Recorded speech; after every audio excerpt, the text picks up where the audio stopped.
एक महान संत बाबा सियाराम जाते जाते भी चमत्कार दिखा देंगे, जिनकी चिता में भी उनका दिल धड़कता था।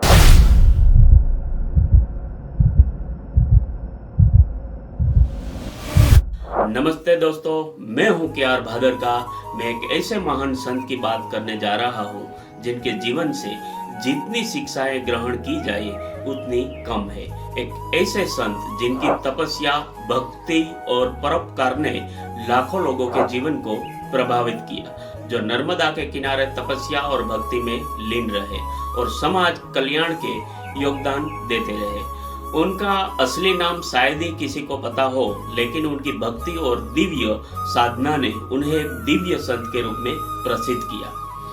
11 दिसंबर 2024 को जिस दिन मोक्षदा एकादशी थी, इस दिन उनका देवलोक गमन हुआ और वह पहले ही भक्तों के बीच में कह चुके थे कि मोक्षदा एकादशी को ही उनका देवलोक गमन होगा। उनकी शिक्षाएं, उनकी तपस्या की गूंज हमेशा रहने वाली है।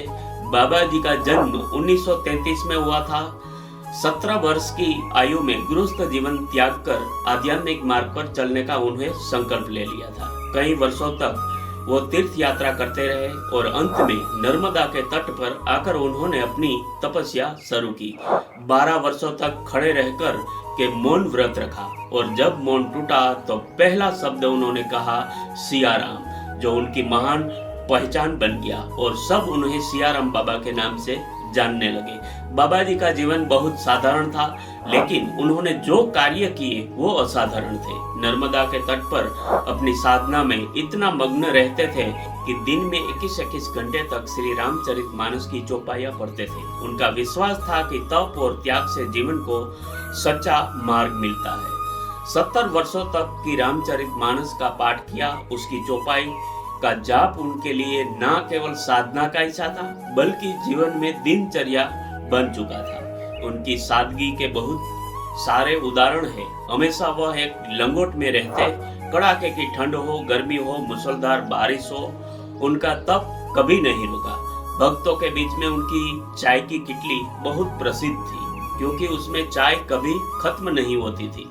हर आने वाले भक्त को वह स्वयं चाय पिलाते थे और उनका कर्म उनके दिव्य व्यक्तित्व का प्रतीक था। बहुत सारे चमत्कार उन्होंने दिखाए, जो ऐसे दिव्य आत्मा होते हैं कि इनके लिए चमत्कार बड़ी साधारण बात हो जाती है। उनकी एक और अद्भुत विशेषता थी कि वो दान में सिर्फ 10 रुपये लेते थे। यदि कोई भक्त ज्यादा राशि चढ़ाना चाहे तो उसे वापस लौटा देते थे। एक बार विदेश से आए कुछ लोगों ने 50 लाख रुपए की राशि बाबा को दी, लेकिन बाबा ने 10 रुपये रखे, बाकी की वापस लौटा दी। उनका जीवन सादगी का उदाहरण था। उन्होंने अपने लिए कुछ नहीं रखा था।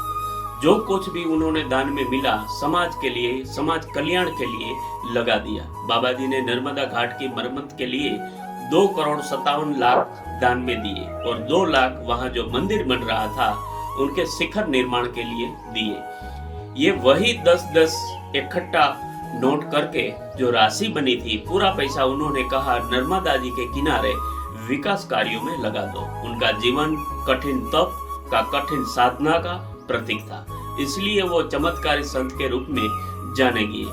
कुछ समय पहले उनका एक वीडियो वायरल हुआ था, जिसमें वो बिना माचिस के दीपक जलाते हुए दिख रहे थे।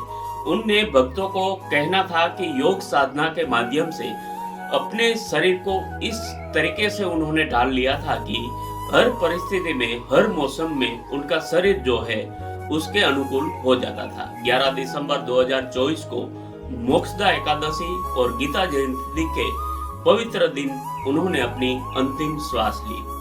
पूरे देश में शोक की लहर फैल गई। उनकी अंतिम यात्रा में लाखों श्रद्धालु आए।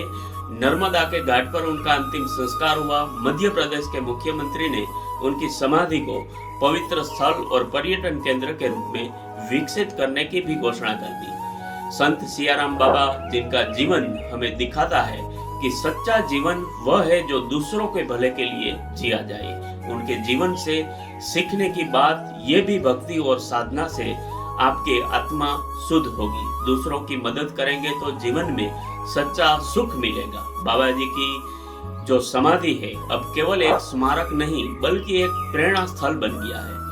यहाँ आने वाले श्रद्धालु हैं उनके जीवन से जुड़ी हर कहानी को महसूस करेंगे, उनकी भक्ति की ऊर्जा को आत्मसात करेंगे। संत सियाराम बाबा जी के जाने से भले एक अध्याय समाप्त हो गया हो, लेकिन उनकी शिक्षाएं, उनके कर्म, उन्होंने जो सीख दी वह हमेशा इस संसार में जीवित रहेंगे। बाबा जी को हम सब नम आंखों से विदाई देते हैं और प्रार्थना करते हैं कि हे गुरुदेव, आपका आशीर्वाद हम भक्तों पर बना रहे।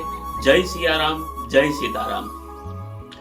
इस वीडियो का उद्देश्य सिर्फ सियाराम बाबा को श्रद्धांजलि देने का था। मेरी चैनल का ये पहला वीडियो है, इसलिए अगर आपको जो ये वीडियो पसंद आए तो वीडियो को लाइक करें, शेयर करें और मेरी चैनल को सब्सक्राइब करें। धन्यवाद।